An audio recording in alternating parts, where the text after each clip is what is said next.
कहानी का नाम गोलू और जादुई पतंग। बहुत समय पहले की बात है। एक छोटे से गांव में गोलू नाम का नटखट और हंसमुख बच्चा रहता था। गोलू को पतंग उड़ाने का बहुत शौक था। सुबह होते ही वह अपनी छत पर चढ़ जाता और पतंग उड़ाने लगता, लेकिन अफसोस उसकी पतंगें ज्यादातर पेड़ों में फंस जाती या पट जाती। गांव के बच्चे अक्सर हंसते और कहते, अरे गोलू, तेरी पतंग तो उड़ने से पहले ही हार मान लेती है। एक दिन गांव में मेला लगा। मेले में झूले, खिलौने और मिठाइयाँ ही मिठाइयाँ थीं। गोलू मेले में घूम रहा था कि तभी उसकी नजर एक बूढ़े बाबा पर पड़ी। बाबा के पास रंग बिरंगी पतंगे थीं। उनकी आंखों में अजीब सी चमक थी। बाबा ने गोलू को देखा और मुस्कुराते हुए बोले, बेटा, लगता है तुझे पतंगों से बहुत प्यार है। गोलू ने सिर हिलाकर कहा, हाँ बाबा, लेकिन मेरी पतंग कभी ऊंची नहीं उड़ती।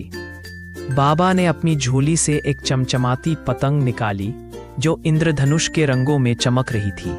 उन्होंने कहा, यह जादुई पतंग है, इसे सिर्फ अच्छे कामों के लिए इस्तेमाल करना। याद रखना, अगर तुम लालच करोगे तो इसका जादू खत्म हो जाएगा। गोलू ने उत्साहित होकर पतंग ले ली। अगले दिन गोलू ने पतंग उड़ाई।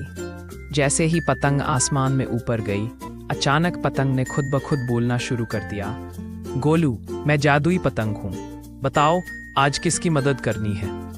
गोलू पहले तो डर गया, फिर खुश होकर बोला, सामने देखो, वो चिड़िया कांटों में फंस गई है, उसे बचाना है। पतंग ने हवा में घूमते हुए चमक बिखेरी और चिड़िया चहचहाती हुई आजाद हो गई।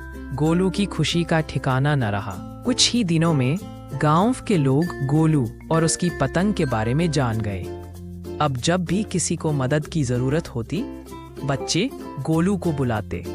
एक बार गांव में पानी की बहुत कमी हो गई। खेत सूख रहे थे, किसान परेशान थे।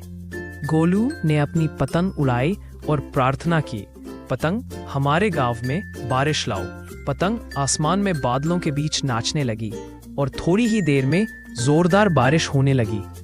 खेत हरे भरे हो गए और किसान खुशी से झूम उठे। गोलू कभी घमंड नहीं करता था। जब भी गांव वाले उसकी तारीफ करते, वह हंसकर कहता, ये सब जादुई पतंग का कमाल है, मैं तो बस उसका दोस्त हूँ।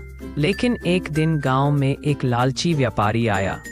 उसने सोचा, अगर ये पतंग मेरे पास आ जाए तो मैं खूब पैसा कमा लूं। उसने गोलू को बहुत सोना और मिठाइयां देने का लालच दिया, पर गोलू ने साफ मना कर दिया। व्यापारी ने पतंग छीनने की कोशिश की, मगर पतंग चमक कर आसमान में ऊपर उड़ गई और बोली, लालचियों के लिए मेरे पास कोई जादू नहीं है। रात को पतंग ने गोलू से कहा, गोलू, हमेशा याद रखना, असली जादू मदद करने और खुशियां बांटने में है। अगर तुम भी कभी लालच करोगे तो मैं उड़ना बंद कर दूंगी। गोलू ने वादा किया कि वह हमेशा सबकी मदद करेगा और कभी लालच नहीं करेगा। धीरे धीरे गोलू गांव का सबसे प्यारा बच्चा बन गया। लोग उसे जादुई गोलू कहकर बुलाने लगे। बच्चे उसके साथ खेलते, बड़े उसकी इज्जत करते और बूढ़े उसका आशीर्वाद देते। और सबसे खास बात, जादुई पतंग हर दिन आसमान में ऊंची उड़ती और पूरे गांव में खुशियां फैलाती। कहानी का संदेश, मोरल, असली जादू दया, ईमानदारी और मदद में छुपा है। जो दूसरों की खुशी में खुश होता है, वही सच्चा जादूगर है।